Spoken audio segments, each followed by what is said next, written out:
Hey guys, well I have seen Beast of War, the new Australian film by Kaya Roach Turner. I hope I pronounced his name right. It's either Kaya or Kia, but Kia sounds too much like the car I drive.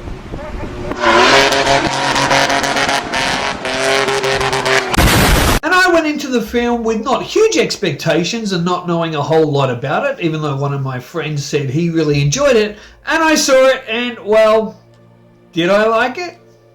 Stay tuned to find out.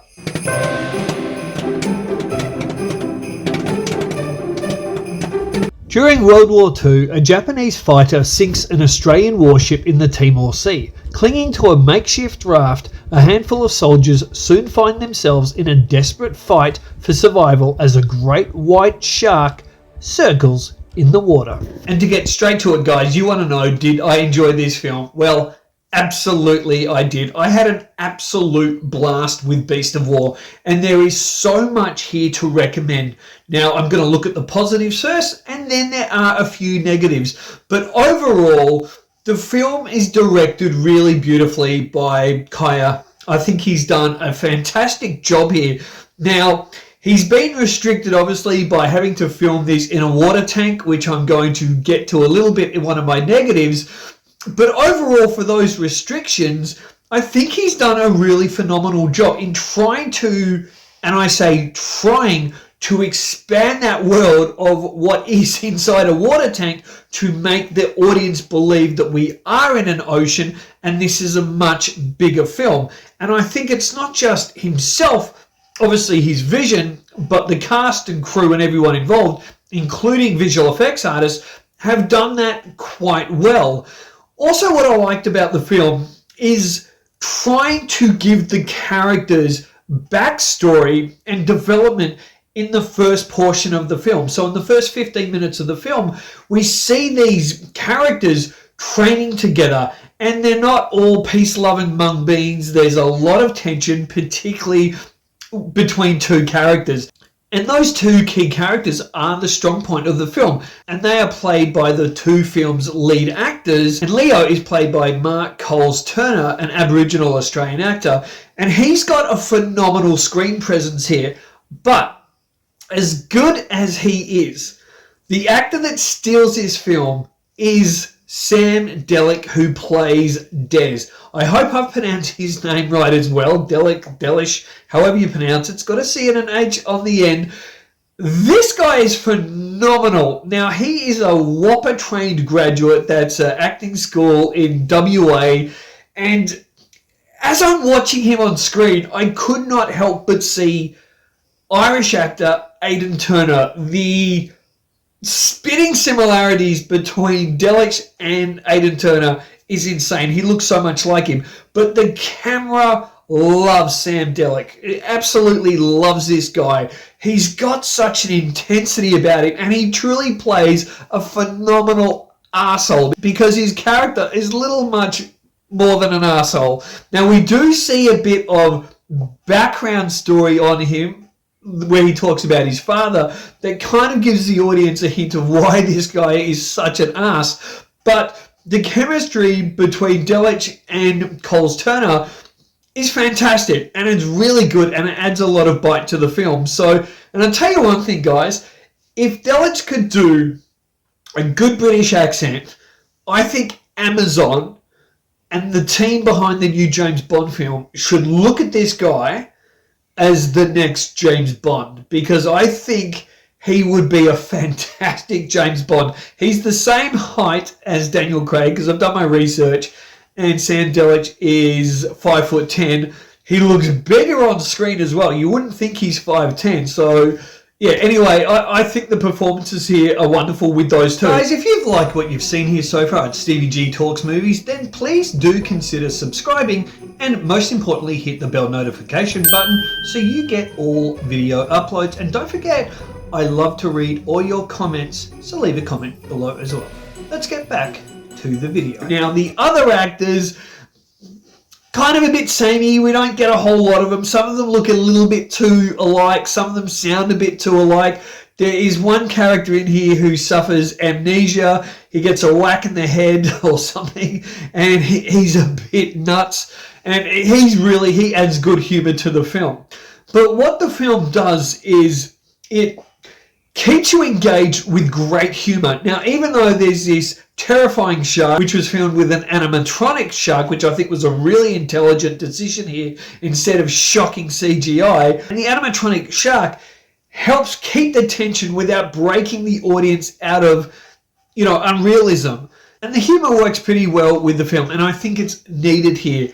But what the film does is it keeps you really invested because of the humour. It's not just all doom and gloom. And there's one scene, well, a lot of us would think, could we do it? Well, if you're in desperate times and you have no water, would you drink your own urine? And it's handled in a well-scripted scene that adds a lot of humour to the film. I'm not going to say too much of that because I want you to watch that scene and enjoy it as best as possible without me ruining anything. But with some negatives now, and it hurts me to do this, but there are some negatives on the film. First of all, yes, it's great to hide a shark as much as possible, but I would like to have seen more shark, at least in that even first half to going into the second half of the film, and I would have liked more tension. Now, there is a great tension-filled scene where the characters have to try and get this propeller boat, get closer to them because they see this propeller boat as their way out of this situation. And that creates tension.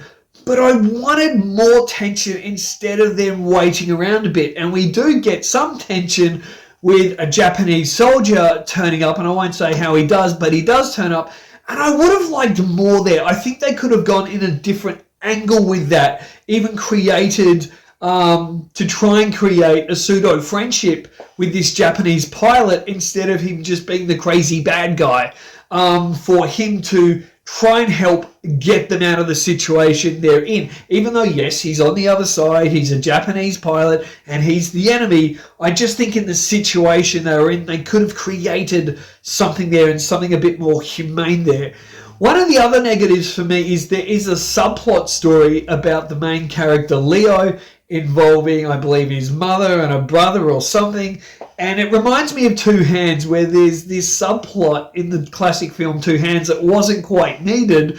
And here we get the same thing. There's a subplot that every time it comes into the film about his past and it involves dream sequences, it kind of just dulls the film a little bit for me. I just wouldn't have included that. I understand why the director has put that in here, but I kind of probably would have left that out of the film. I think there's enough tension in the situation to focus on that instead of that particular backstory. Also, my biggest gripe with the film, and I mentioned this earlier, this was filmed in a water tank. And if you go out on the ocean, even 100 meters out in a boat, you're almost constantly, you can see the water being flat, but you're hit and moved with waves. This is in a big old ocean, and the water is so flat basically the entire film, and it's just unrealistic. Now, there is a stunning shot where the camera pushes up, and this is obviously done with some beautiful visual effects. It's my favorite shot, actually second favorite shot in the entire film, and the camera comes up into the sky and we go up over clouds, and it looks stunning, and there's this kind of red filter through it, and it looks beautiful. And that gives us scope and scale, and they've very wisely put that in here. But when we are in with the main set, you just know, especially if you're a filmmaker like myself, you know this is shot in a big water tank. And they've done the best they can with it, but it still would take me out of the film thinking, that's a water tank. And, I can't help how I feel about that. There is one stunning shot too where we see this quick glimpse of a shark, and it's so Jaws inspired, where the shark's literally right up. I think it's the first time we see the shark, and the head's like the classic Jaws poster, and it's just shown for a split second as the camera's rising up from the water and up. And that is an incredible shot. It's pretty much almost featured in some of the posters as well. And you can see that the director here is so heavily inspired by Jaws. Look, I think this director has a phenomenal future ahead of him. I haven't seen his other films, so I certainly want to, and I can't wait to see what else he does. And I think he has done a phenomenal job here. I don't know what the budget is. I've tried to look for the budget. If anyone related to the film watches this review, and you can leave in the comment section, I'd love to know. Overall, guys, I absolutely recommend this film. It's an Australian film. Please get out and support it. It's not heavily advertised, but it is worth your money.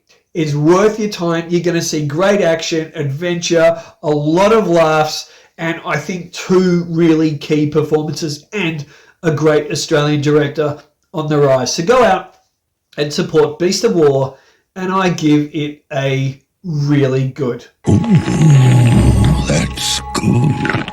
Till next time, guys, like, share, subscribe, leave your comments, tap the bell notification button, and look deeper into film.